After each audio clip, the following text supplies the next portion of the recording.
നമസ്കാരം. കേന്ദ്ര തെരഞ്ഞെടുപ്പ് കമ്മീഷൻ SIR നടപ്പിലാക്കുന്നതിന്റെ ഭാഗമായി വീടുകൾ തോറും BLOമാർ എന്യൂമറേഷൻ ഫോം കൊണ്ടെത്തിച്ചിട്ടുണ്ടായിരുന്നു. നമ്മളെല്ലാവരും ഈ ഫോം ഫില്ല് ചെയ്ത് കൊടുക്കേണ്ടതാണ്.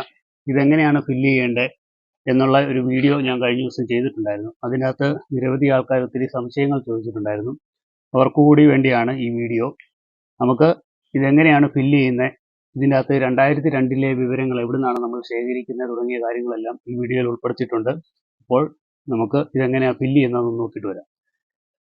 ഇതാണ് എന്യൂമറേഷൻ ഫോം. ഇതിൽ 3 കോളങ്ങളുണ്ട്. ഒന്നാമത്തെ കോളം, രണ്ടാമത്തെ കോളം, മൂന്നാമത്തെ കോളം. ഇവയാണ് നമ്മൾ ഫില്ല് ചെയ്യേണ്ടത്. ഇതിലെ ആദ്യത്തെ കോളം എല്ലാവരും നിർബന്ധമായിട്ടും ഫില്ല് ചെയ്തിരിക്കണം. ഈ ഭാഗങ്ങളിൽ നമ്മൾ ഫില്ല് ചെയ്യേണ്ടത് 2002 വോട്ടർ ലിസ്റ്റിൽ പേരുള്ള ആൾക്കാരാണ്. മൂന്നാമത്തെ ഈ ഭാഗങ്ങളിൽ നമ്മൾ ഫില്ല് ചെയ്യേണ്ടത് 2002 വോട്ടർ ലിസ്റ്റിൽ പേരില്ലാത്തവർ, അവരുടെ ബന്ധുവിൻ്റെ വിശദാംശങ്ങളാണ് ഈ മൂന്നാമത്തെ കോളത്തിൽ കൊടുക്കേണ്ടത്. അപ്പോൾ നമുക്ക് ഓരോന്നായിട്ട് എന്തൊക്കെയാണ് ഇവിടെ കൊടുക്കേണ്ടതെന്നൊന്ന് നോക്കാം. ഒന്നാമത് തന്നെ കൊടുത്തിരിക്കുന്നത് ജനന തീയതിയാണ്. Date, month, year. അത് നമ്മൾ കൃത്യമായിട്ട് ആദ്യത്തെ കോളത്തിൽ കൊടുക്കുക. രണ്ടാമതായിട്ട് ആധാർ നമ്പർ. ഓപ്ഷണലാണ്, എന്നാലും നമ്മൾ ആധാർ നമ്പർ കൊടുക്കുന്നത് നല്ലതായിരിക്കും. അത് തിരിച്ചറിയൽ കാർഡുമായിട്ട് അത് പിന്നീട് ലിങ്ക് ചെയ്യാൻ അത് സഹായിക്കും. മൂന്നാമതായിട്ടുള്ളത് മൊബൈൽ നമ്പറാണ്. നമ്മൾ ആധാറുമായിട്ടുള്ള ലിങ്ക് ചെയ്ത നമ്പർ ഉണ്ടെന്നുണ്ടെങ്കിൽ അത് കൊടുക്കുന്നതാണ് നല്ലത്. ഇല്ലെന്നുണ്ടെങ്കിൽ നമ്മളെ വിളിച്ചാൽ കിട്ടുന്ന അല്ലെങ്കിൽ മെസ്സേജുകളൊക്കെ വരുന്ന മറ്റൊരു നമ്പർ നമുക്കിവിടെ കൊടുക്കുന്നതായിരിക്കും നല്ലത്. പിന്നെ പിതാവിൻ്റെ രക്ഷിതാവിൻ്റെ പേര്. പിതാവിൻ്റെ പേര് അല്ലെങ്കിൽ രക്ഷിതാവിൻ്റെ പേരെന്നാണ് ഇവിടെ എഴുതിയിരിക്കുന്നത്. പിതാവിൻ്റെ പേരോ അല്ലെങ്കിൽ ചില കല്യാണം കഴിഞ്ഞ സ്ത്രീകളാണെങ്കിൽ ഭർത്താവിൻ്റെ പേരായിരിക്കും രക്ഷിതാവിൻ്റെ സ്ഥാനത്ത്, അതോ ഇവിടെ നൽകുക. പിതാവിൻ്റെ രക്ഷിതാവിൻ്റെ എപ്പിക് നമ്പർ ലഭ്യമെങ്കിൽ നിന്നുണ്ട് നമ്മളെ ഈ പിതാവിൻ്റെയോ രക്ഷിതാവിൻ്റെയോ പേര് നമ്മളിവിടെ കൊടുക്കുന്ന ആരുടെയാണോ അവരുടെ പുതിയ തിരിച്ചറിയൽ കാർഡിലെ നമ്പറാണ് ഇവിടെ കൊടുക്കേണ്ടത്. മാതാവിൻ്റെ പേര് താഴെ കൊടുക്കുക. മാതാവിൻ്റെ എപ്പിക് നമ്പർ ഇപ്പോഴുള്ള തിരിച്ചറിയൽ കാർഡിലെ നമ്പറാണ് എപ്പിക് നമ്പർ. പങ്കാളിയുടെ പേര് ബാധകമെങ്കിൽ, കല്യാണം കഴിച്ചവരാണെങ്കിൽ ഭാര്യയുടെയോ ഭർത്താവിൻ്റെയോ പേര് ഇവിടെ ചേർക്കാം. അവരുടെ തിരിച്ചറിയൽ കാർഡിൻ്റെ നമ്പർ ഉണ്ടെന്നുണ്ടെങ്കിൽ അതിവിടെ നൽകുകയും ചെയ്യാം. രണ്ടാമത്തെ കോളം, ഈ ഒരു ഭാഗം 2002 വോട്ടർ ലിസ്റ്റിൽ പേരുള്ളവരാണ് ഇവിടെ എഴുതേണ്ടത്. അവസാന SIRൻ്റെ വോട്ടർ പട്ടികയിൽ ഉൾപ്പെട്ട വോട്ടറുടെ വിശദാംശങ്ങൾ എന്നാണ് എഴുതിയിരിക്കുന്നത്. അപ്പോൾ 2002 വോട്ടർ ലിസ്റ്റിൽ പേരുള്ളവരാണ് ഈ ഒരു ഭാഗം ഫില്ല് ചെയ്യേണ്ടത്. 2002 വോട്ടർ ലിസ്റ്റിൽ പേരുണ്ടോ എന്ന് നോക്കാൻ വേണ്ടി ഈ സ്ക്രീനിൽ കാണുന്ന QR കോഡ് നിങ്ങൾ സ്കാൻ ചെയ്യുക. ceo.kerala.gov.in എന്ന് പറയുന്ന വെബ്സൈറ്റിലാണ് നിങ്ങൾ സെർച്ച് ചെയ്യേണ്ടത്. അപ്പോൾ പുതിയൊരു പേജ് തുറന്നു വരും. അവിടെ നിങ്ങളുടെ ജില്ല ഏതാണെന്ന് തിരഞ്ഞെടുക്കുക. ഞാൻ കോട്ടയം തിരഞ്ഞെടുക്കുന്നു. തൊട്ടപ്പുറത്തായിട്ട് നിങ്ങളുടെ നിയമസഭാ മണ്ഡലത്തിൻ്റെ പേര് എന്താണെന്ന് അത് സെർച്ച് ചെയ്യുക. ഞാൻ വാഴൂരായതുകൊണ്ട് ഞാൻ വാഴൂരെന്ന് തിരഞ്ഞെടുക്കുന്നു. അപ്പോൾ നമുക്ക് പുതിയൊരു പേജിലേക്ക് നമ്മളെത്തും. ഈ ഒരു പേജിൽ നമ്മുടെ വോട്ട് ചെയ്ത പോളിംഗ് സ്റ്റേഷൻ്റെ നമ്പരും പേരും അവിടെ കൊടുത്തേക്കും. എൻ്റെ വീട്ടുകാരൊക്കെ അന്ന് 2002 വോട്ട് ചെയ്ത് സെൻറ്റ് പോൾസ് HS വാഴൂർ എന്ന് പറയുന്ന സ്കൂളിലായതുകൊണ്ട് ഞാൻ ആ പേര് സെലക്ട് ചെയ്യുന്നു. ഈ ഒരു പേജിൻ്റെ ലിങ്ക് ഞാൻ ഡിസ്ക്രിപ്ഷനിൽ കൊടുത്തേക്കാം. പുതിയൊരു പേജിലേക്ക് വരും. ഇവിടെയാണ് നമ്മൾ 2002 വോട്ടർ ലിസ്റ്റിൽ പേരുള്ളവരുടെ വിവരങ്ങൾ നമുക്ക് ലഭിക്കുന്നത്. ഇതിൽ നിന്ന് നിങ്ങളുടെ പേരേതാണെന്ന് നിങ്ങൾ ആ പോളിംഗ് സ്റ്റേഷനും ബൂത്ത് നമ്പരും കൊടുത്ത്, അല്ലെങ്കിൽ അതറിയത്തില്ലെങ്കിൽ നിങ്ങളിത് മൊത്തം സെർച്ച് ചെയ്യുക. സെർച്ച് ചെയ്ത് നിങ്ങളുടെ വീട്ടുപേരൊക്കെ വെച്ച് നിങ്ങൾക്കിത് കണ്ടുപിടിക്കാവുന്നതേ ഉള്ളൂ. അങ്ങനെ നിങ്ങളുടെ വീട്ടുകാർ വോട്ട് ചെയ്തിരിക്കുന്ന പേജ് എടുക്കുക. അപ്പോൾ ഞാൻ എൻ്റെ വീട്ടുകാർ വോട്ട് ചെയ്തിരിക്കുന്ന ആ ഒരു പേജ് എടുത്തിട്ടുണ്ട്. ഇതിൽ കുറേ കാര്യങ്ങൾ ഇതിൻ്റെ ആദ്യം മേളയിൽ എഴുതിയിട്ടുണ്ട്. AC code, part code, serial number in part, house number, screen code, first name, last name, relation type, relation first name, relation last name, ID card number. ഈ ഒരു കാര്യങ്ങളാണ് നമുക്കിതിൻ്റെ അകത്ത് വേണ്ടത്. ഇതിനകത്ത് നിങ്ങളുടെ ബന്ധുവിൻ്റെ കോളത്തിന് നേരെയുള്ള AC code, part code, serial in part, first name, last name, relation type, relation first name, ID card number. ഇത്രയും കാര്യങ്ങൾ നിങ്ങളൊരു പേപ്പറിൽ എഴുതി വെക്കുക. ഇതിനകത്ത് നിയമസഭാ മണ്ഡലത്തിൻ്റെ നമ്പർ എന്ന് പറയുന്നത് AC കോഡാണ്.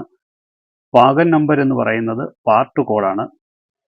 സീരിയൽ ഇൻ പാർട്ട് എന്ന് പറയുന്നത് ക്രമനമ്പരാണ്. ഈ ആദ്യത്തെ 3 കോളത്തിലുള്ള നമ്പറുകൾ ക്രമമായിട്ട് നമ്മളുടെ BLO തന്നിരിക്കുന്ന ഫോമിൽ എഴുതണം. നമ്മളിപ്പോൾ 2002 വോട്ടർ ലിസ്റ്റിലെ പേര് കണ്ടായിരുന്നു. പേരും അതിലെ എപ്പിക് നമ്പരുമെല്ലാം. ആ വോട്ടറുടെ പേര് 2002 വോട്ടർ ലിസ്റ്റിൽ കിടന്ന അതേ പേര് തന്നെയാണ് നമ്മളിവിടെ എഴുതേണ്ടത്. അദ്ദേഹത്തിൻ്റെ എപ്പിക് നമ്പർ ലഭ്യമെങ്കിൽ അത് എഴുതിയിട്ടുണ്ട്. എന്നാലും നമ്മൾ ആ നമ്പർ ഇവിടെ കൊടുക്കുന്നത് നല്ലതായിരിക്കും. ബന്ധുവിൻ്റെ പേര് 2002 നമ്മളിപ്പോൾ എടുത്തു നോക്കിയ ലിസ്റ്റിനകത്തുള്ള പേരാണ് ഇവിടെ കൊടുക്കേണ്ടത്. അവരുമായിട്ടുള്ള ബന്ധം, ജില്ല, സംസ്ഥാനത്തിൻ്റെ പേര് കേരളം, നിയമസഭാ മണ്ഡലത്തിൻ്റെ പേര് എന്നതാണ് അത് നിങ്ങളുടെ ഇവിടെ എഴുതുക. നിയമസഭാ മണ്ഡലത്തിൻ്റെ നമ്പർ ഇത് നമ്മൾ മുമ്പ് കണ്ട 2002 വോട്ടർ ലിസ്റ്റിൽ കിടക്കുന്ന AC കോഡ് എന്നുള്ളതാണ് ഈ ഭാഗത്ത് എഴുതേണ്ടത്. AC കോഡിൽ നിന്ന് എഴുതിയിരിക്കുന്നതിൻ്റെ ഭാഗത്ത് നിങ്ങളുടെ ബന്ധുവിൻ്റെ പേര് ഏതാണോ അത് ആ നമ്പറാണ് ഇവിടെ കൊടുക്കേണ്ടത്. ഈ ഭാഗം നമ്പർ എന്ന് പറയുന്നത് പാർട്ട് കോഡാണ്. നമ്മൾ മുമ്പ് കണ്ട 2002 ലിസ്റ്റിനകത്ത് പാർട്ട് കോഡ് എന്നുള്ള ഭാഗമാണ് ഇവിടെ എഴുതേണ്ടത്. ക്രമ നമ്പർ അവിടെ സീരിയൽ നമ്പർ ഇൻ പാർട്ട് എന്ന് എഴുതിയിട്ടുണ്ട്. ആ ഒരു ഭാഗമാണ് ആ നമ്പറാണ് ഇവിടെ കൊടുക്കേണ്ടത്. ഇത്രയും കാര്യങ്ങളാണ് 2002 വോട്ടർ ലിസ്റ്റിൽ ഉൾപ്പെട്ടിട്ടുള്ളവർ എഴുതേണ്ട കാര്യങ്ങൾ. പിന്നെ മൂന്നാമത്തെ കോളം ഇത് 2002 വോട്ടർ ലിസ്റ്റിൽ പേരില്ലാത്തവരാണ് ആദ്യത്തെ ഈ ഭാഗവും രണ്ടാമത്തെ ഈ ഒരു ഭാഗവും ഫില്ല് ചെയ്യേണ്ടത്. മുൻ കോളത്തിൽ അഥവാ SIRൽ പേര് നൽകിയിരിക്കുന്ന വോട്ടറുടെ ബന്ധുവിൻ്റെ വിശദാംശങ്ങളാണ് ഇവിടെ കൊടുക്കേണ്ടത്. ഞാനാണ് ഈ ഒരു ഫോം ഫില്ല് ചെയ്തതെന്നുണ്ടെങ്കിൽ എൻ്റെ പിതാവിൻ്റെ പേരോ അല്ലെങ്കിൽ മാതാവിൻ്റെ പേരോ ആണ് നമ്മളിവിടെ കൊടുക്കുന്നത്. ആ ഒരു പേരാണ് നമ്മളിവിടെ കൊടുക്കേണ്ടത്. 2002 വോട്ടർ ലിസ്റ്റിൽ പേരുള്ള ആരാണോ അവരുടെ പേര് കൊടുക്കുക, ബന്ധുക്കളുടെ. ഇവിടെ ഇപ്പം ഞാനാണെന്ന് എഴുതുന്നുണ്ടെങ്കിൽ എൻ്റെ അച്ഛൻ്റെ പേര് ഇവിടെ എഴുതുന്നു. എപ്പിക് നമ്പർ 2002 എപ്പിക് നമ്പറാണ് ഇവിടെ എഴുതുന്നത്. ബന്ധുവിൻ്റെ പേര് അതായത് 2002 അച്ഛൻ്റെ ബന്ധു ആരായിരുന്നോ ആ വോട്ടർ ലിസ്റ്റിലെ പേര് നോക്കിയിട്ട് വേണം നമ്മളിവിടെ എഴുതുവാൻ വേണ്ടി. ബന്ധം അവരുമായിട്ടുള്ള ബന്ധം ഇവിടെ സൂചിപ്പിക്കുക. ജില്ല, സംസ്ഥാനത്തിൻ്റെ പേര് കേരളം, നിയമസഭാ മണ്ഡലത്തിൻ്റെ പേര് ഏതാണോ അത് നോക്കിയിട്ട് നിങ്ങൾ എഴുതുക. മുമ്പ് ഞാൻ പറഞ്ഞതുപോലെ തന്നെ നിയമസഭാ മണ്ഡലത്തിൻ്റെ നമ്പർ അത് AC കോഡാണ്.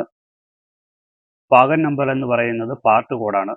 സീരിയൽ നമ്പർ എന്ന് പറയുന്നത് ക്രമ നമ്പർ. ഈ 3 കാര്യങ്ങളാണ് കറക്റ്റായിട്ട് ഫില്ല് ചെയ്യേണ്ടത്. താഴെ ശേഷം ഇവിടെ ഒരു സൈനും കൂടെ ചെയ്ത് ഇത് നിങ്ങൾക്ക് BLOയെ ഏൽപ്പിക്കാവുന്നതാണ്. പിന്നെ ഈ ഫോം ലഭിച്ചവർ കുറേ പേര് എന്നോടൊരു സംശയം ചോദിച്ചിരുന്നു. അവരുടെ 2002 ബന്ധുക്കളാരും ജീവിച്ചിരിപ്പില്ല, അവരുടെ ആരുടെയും ഡീറ്റെയിൽ ഒന്നും നമുക്ക് ലഭിക്കുന്നില്ല, എന്താണ് ചെയ്യേണ്ടതെന്ന്. അങ്ങനെയുള്ളവർ നിങ്ങൾ ആദ്യത്തെ ഈ ഒരു കോളം മാത്രം ഫില്ല് ചെയ്യുക. ഫില്ല് ചെയ്തിട്ട് നിങ്ങളിത് BLOയ്ക്ക് കൊടുക്കുക. BLO ഇതെല്ലാം പരിശോധിച്ച് കൊണ്ടുപോയതിന് ശേഷം ERO നിങ്ങൾക്ക് നോട്ടീസ് അയക്കും. എന്തെങ്കിലും ആവശ്യമുണ്ടെന്നുണ്ടെങ്കിൽ അങ്ങനെയാണെന്നുണ്ടെങ്കിൽ നിങ്ങൾ BLO ഇലക്ഷൻ കമ്മീഷൻ പറയുന്ന 12 രേഖകളിൽ ഒന്ന് ഹാജരാക്കേണ്ടതാണ്. പിന്നെ മരിച്ചുപോയവർ 2002 വോട്ടർ ലിസ്റ്റിൽ ഉള്ളവരുണ്ട്. മരിച്ചുപോയെന്നും കണ്ട് നിങ്ങളത് കൊടുക്കാതിരിക്കേണ്ട. മരിച്ചുപോയെങ്കിൽ നിങ്ങൾ ആ വിവരങ്ങൾ ഇവിടെ കൊടുക്കുക. തൊട്ടടുത്ത് മരണപ്പെട്ടു എന്നുള്ള വിവരം കൂടെ പ്രത്യേകം ബ്രാക്കറ്റിൽ എടുത്ത് എഴുതി വെച്ചാൽ മതി. പിന്നെ ഇതിൽ നിങ്ങൾ എഴുതുമ്പോൾ തെറ്റുകൾ കൂടുതൽ വരുത്താതെ എഴുതാൻ നോക്കണം. അഥവാ തെറ്റ് സംഭവിച്ചിട്ടുണ്ടെങ്കിൽ അത് ഒന്ന് വെട്ടിയിട്ട് തൊട്ടടുത്ത് തന്നെ നിങ്ങൾ നല്ലപോലെ വായിക്കാവുന്ന രീതിയിൽ എഴുതുക. എഴുതുമ്പോൾ നിങ്ങൾക്ക് ഇംഗ്ലീഷിലോ മലയാളത്തിലോ എഴുതാവുന്നതാണ്.